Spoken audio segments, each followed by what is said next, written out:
Or what about those 150 million Americans who don't have savings and are one setback away from poverty? Imagine if they had an extra $8 grand in their bank account. They wouldn't be so fearful of poverty. They could spend more money in the economy, and they could take more risks. Even the billionaires would earn more money now that they have more consumers spending more money at restaurants, at shopping malls, and on vacations. And what would we sacrifice for this new prosperity for millions of Americans? We simply ask the billionaires like the Koch brothers, the Walton family, Shelley Adelson, to get by with being simple billionaires rather than multi-billionaires. Something tells me they'll survive. The No Billionaires campaign is the best way to get our economy on track and reverse 30 years of failed Reaganomics. Go to nobillionaires.com. Now for reaction from the billionaire side, I'm joined by wannabe billionaire Austin Petersen, Director of Production at FreedomWorks and editor of the libertarianrepublic.com. Hey, Austin, good to see you again. Thanks for having me back. Thank you. Now, you're familiar with hoarders, right? Hoarders, people that stack up things in their homes. Yeah, newspapers, empty cans, whatever. You know, we know that this is a mental illness, and the reason why we intervene when we find people who are hoarding is because A, it's not so good for them, but that's not the main reason we intervene. B, it's a public health hazard, right? Rats, mice, cats, God only knows what all. Right.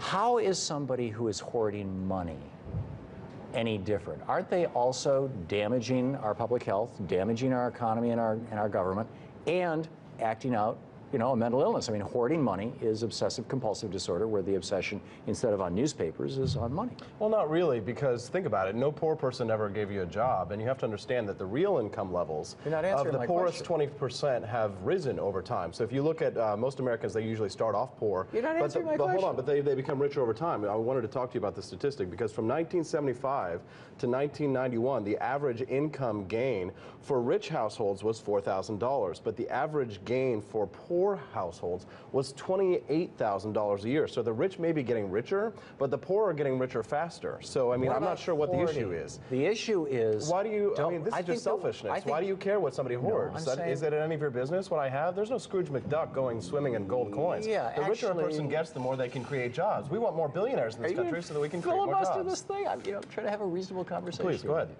You know, we can shout at each other if you'd like. It's no problem. But I'm really concerned about people who are mentally ill, and their mental illness is showing up in hoarding syndrome, and it's harming the rest of society. Well, that's because you haven't been taught economics, Tom. You're not talking economics. You're talking about social issues. If you'd like to talk about a social issue that you think is mental illness, then we can talk about mental illness. But I'm more concerned about economics. I want poor people to be able to have more opportunities. You see, the thing is, the problem is, Tom, with socialism, is that eventually you run out of other people's money. So, because you guys would, but the truth is, Sweden is doing just fine. Thank you very much. See, socialists would rather Germany's doing just fine. Thank you very much. Get poorer than the poor get richer. Finland is doing just fine. Thank you very much. And Estonia is doing great. Remember Estonia? This conversation. Let's go back to Estonia, Tom. Remember, they have now a free market economy based on Milton Friedman's politics. After our conversation. Yes, they are. And I've been to Estonia. And you have not. And remember, Paul Krugman wrote about Estonia as the total model. What are we going to do about people who are playing Monopoly and they're hoarding all the money? Ask the government. They have the monopoly on everything. They have a monopoly on force. They have a monopoly on patents. They have the monopoly on everything, Tom. What monopoly exists that capitalists have right now? I agree with you. Bill Gates is a welfare queen, and we should take away the patent. Bill Gates funds billions of dollars worth of research into AIDS research into Africa. He's a welfare queen. Are you crazy, Tom? So he takes some of his welfare money and uses it for Africa, but so big friggin' deal. Listen to me for just a moment. I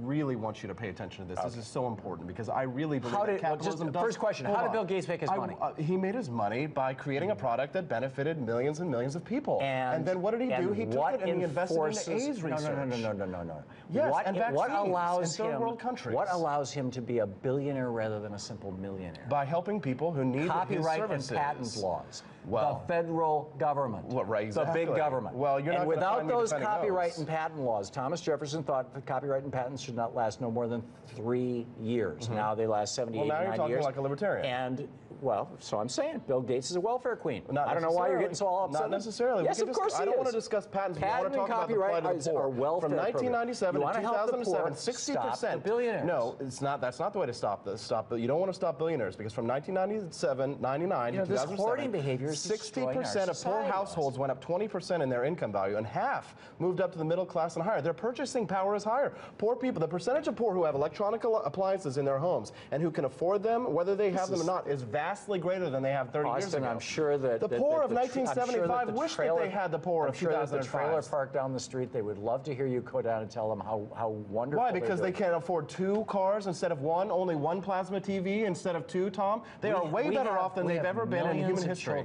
Would you have rather lived 100 years ago? Sleep hungry. Please, Tom, listen, if you think that the government 100 years ago, we were in the middle, actually 120 years ago, we were in the middle of the worst depression possibly lift people out of wealth, look at the Native Americans, Tom. The Native Americans have been the one minority group that have been helped by the government most of all. And they are the poorest genocide. 25%. We killed off an entire race of people, and we helped them more than anybody. The government did it, Tom, and it killed them, it wounded me, it massacred them, it took their guns, and then it massacred them. They should be so happy. Yeah, they should, because that was the government that did it, Tom, this lovely government that you sit down and worship at. You worship the state. But, Tom, the state is the great fiction through which everybody endeavors to live at the expense of everybody else. So you like the government when it kills the Indians? No, I don't, Tom. I'm a libertarian. That means that I'm anti-war, so you think that pro-civil liberties. Shouldn't have occupied the North American continent, us Europeans? What I think we should have done is done it through property rights, like the way the Jews did for Israel. They purchased it. They purchased the land. It began a system of property rights. But the Native Americans who lived here didn't own land. Really? Well, why not? Why couldn't they have made Because they didn't have the concept of private property. Okay, well, they shouldn't have been. Well, they shouldn't have been slaughtered by the American government, and they did, and they killed them because the government took their guns first, Tom, and then it moved in and killed them, women and children. Guns, so this government that you love and trust so much. No, we came in. We came in with our idea of private property. Historian. Seriously, don't you know our idea of private property? You remember that they had guns, and what happened? They came in and issued an order. They said, take all of their guns, and then what happened? When they couldn't take their guns, they murdered them. Austin, thank you very much for being with us today. Thank you, Tom. Austin Petersen. Coming up, Michigan Governor Rick Snyder says he has no